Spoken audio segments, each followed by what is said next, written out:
Hey, it's Pastor David. I'm here with our Thursday at 3.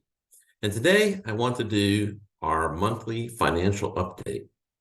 But before I begin, I just want to reflect on two questions, two ways of thinking about the financial report.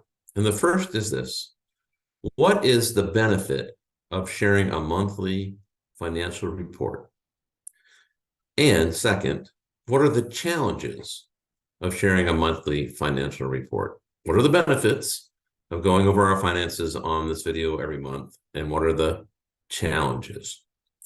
I want to begin with the benefits, and there are several.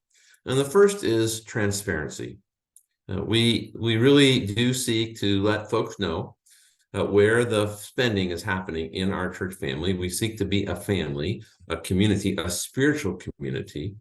And we're not just a business, we're more than that, but we also have to abide by business practices when it comes to the finances, and it's only good stewardship. And so we want to be transparent about that. And so I just want to run through the report and then come back to my two questions. So let me share this real quick. Here is our report through the end of September. And we see this at the leadership level every month. Across the top are the three lines of revenue. Pledged, those who make a financial commitment in writing to the church each year, and we're doing that right now for next year. And hopefully you've received in the mail your brochure and pledge form for the coming year. Unpledged is the offering plate, what we give through the offering on Sundays. And other revenues includes all that income that comes through the different ministries, whether it be our Bring Fitness ministry or Dance Studio 150 ministry, or it be the preschools, TCA, MSCE, maybe a youth retreat. And we try to keep track of all the income that comes in. And so some of that goes in the other revenues. And what you'll see here is that we are actually ahead as a whole of our revenue budget for the first 3 quarters of 2023. The majority of that comes from other revenues, which is not necessarily the same sign of health as the offering plate, but it is important because we build our budget. We balance the other revenues with other expenses. So it's in and out. We need to keep track of that. But our other revenues are ahead about $290,000. And then our offering plate, which includes both our pledge and unpledged, is ahead of by about $10,000. So our pledge line is under by 11%. We put in a pledge number for our budget in 2023 that was equal to the pledge number in 2022, though we did not receive all of those pledges. And so we know this number was going to be off. We continue to take pledges throughout the year as people join, and so it's kind of a fluid thing. Our offering plate of unpledged giving is up, and so it nets out at about $10,000. And if you look across the top, it actually nets out about $20,000 over where we were through the first 3 months, 3 quarters of the year in 2022. That's good news. That's fantastic, and I'm very grateful for the generosity. We have very generous people at our church and who support the ministries and love our ministries and love being a part of this family, and it's reflected in your giving. And I thank you for helping us keep ahead of that number. It's a big number for a church. The challenge, of course, is $20,000 is just under 1 week's worth of offering.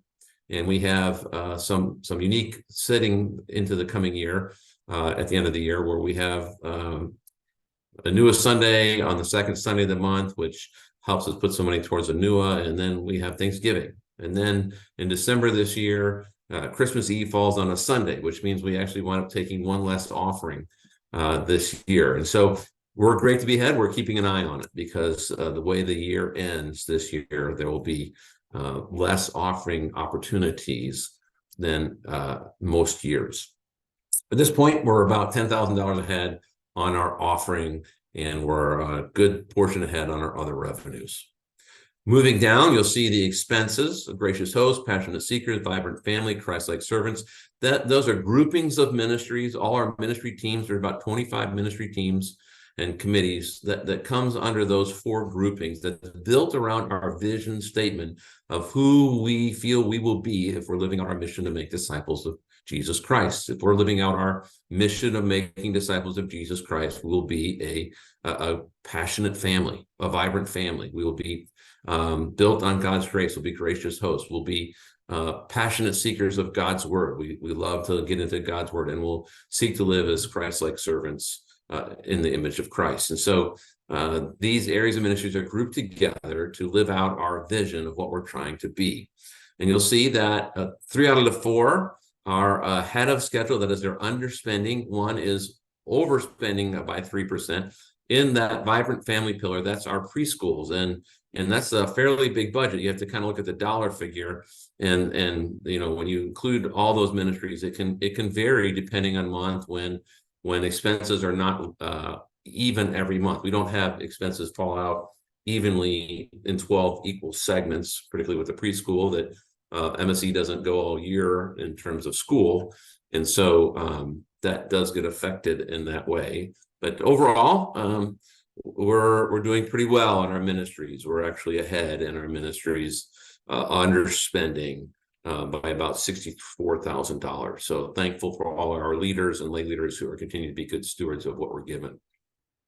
Our benefits and administration are overspending about $91,000. Almost the entire part of that has to go with under expecting utilities, the way the utilities have gone up, the way insurance has gone up. Most of that has to do with just costs of administration that were unforeseeable when we put the budget together at the end of last year. But we're continuing to monitor that and make sure that we're ahead of schedule. And you'll see as you move all the way down, total expenses versus total revenue, we're at 3/4 of the year. We are in the red by about $65,000, and that's a challenge. Now we understand again that the church budget doesn't work in 12 equal segments, that it's up and down. And in fact, we expect it to be $337,000 upside down. So we're $272,000 ahead of where we thought we would be. The challenge, we knew that we were not coming to a balanced budget in 2023. In fact, we went to our foundation and said, can we have a line of credit for about $300,000 should we need it? We have not drawn on that line of credit. And in fact, we're ahead of schedule. So instead of being $333,000 in the red, we are actually $64,000 in the red. And I celebrate that. And in fact, we're $337,000 ahead of last year in terms of that actual balance, when at that point we're about $400,000 in the red. So good report, moving the right way. We have a couple of important months coming up with some opportunities. December is a big month for us, particularly those that want to take advantage of year-end tax giving. It's a big sense. We do get a lot of stock and options gifts and those type of things. And so just thank you for the work that you're doing and the generosity and support you're giving. You'll see underneath that our attendance is going up as well, that our in-person attendance is up about 17% this year over this month last year. Our online views are down about 14%, but overall, we're ahead of attendance this year in September as we were last year in September. So I celebrate that, and I give thanks for that. So one of the benefits of giving this report on a monthly basis is that it shows transparency. This is the nutshell summary of how we're spending the things that we're given, that God provides through you to do and be church at First United Methodist Church of Winter Park. The second, it really shows kind of the costs of offering some of the ministries and services that we come to expect. That in fact, that when I come to church and I expect there to be a solid quality worship service, there is expense that is tied to that. When I come and have small group and want to have air conditioning, there's expense that's tied to that. When I have a desire for my children to be raised and taught Christ in the preschool, there's expense. And so it also, besides transparency, helps us understand that if we expect certain ministries and services, that there's going to need to be provision of the resources for those. And it also, third, helps us understand that these are some of the priority decisions that are being made, that obviously we take the pie of what God provides and we allocate that according to priorities.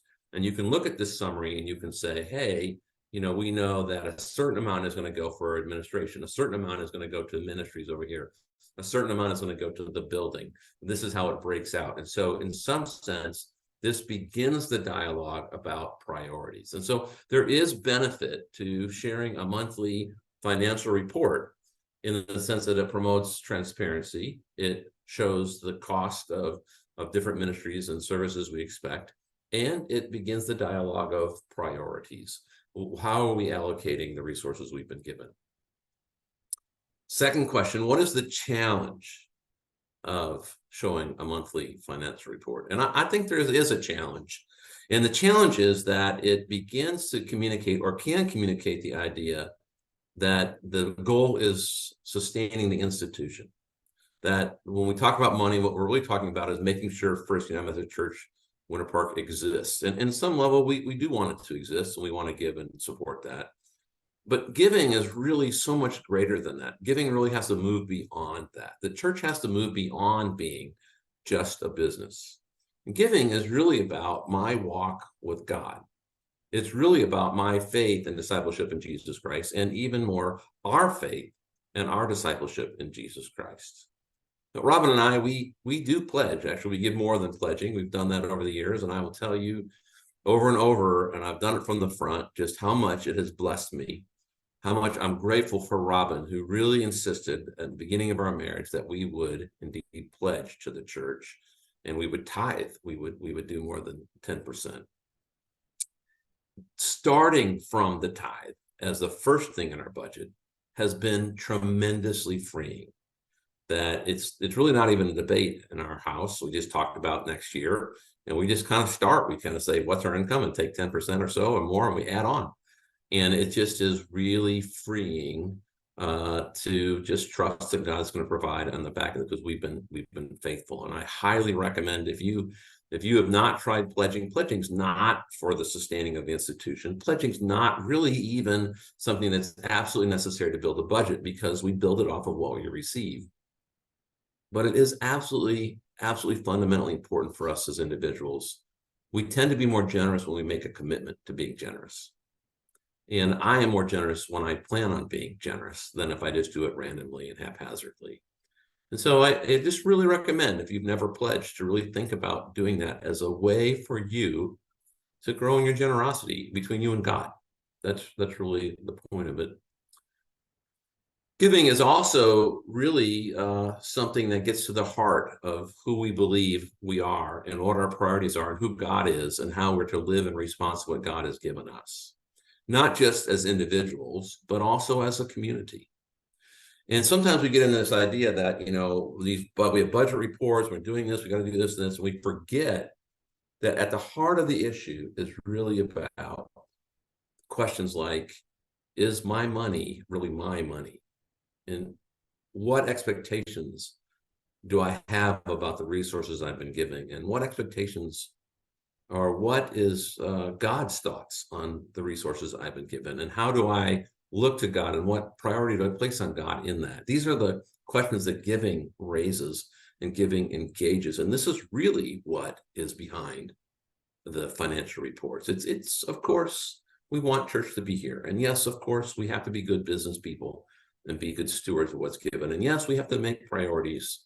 But ultimately, it's about you and God, and what you believe God is calling you to do with the time, the talent, the gifts, the resources, the service that you've been given. I look forward to seeing you in church. Thanks, and God bless.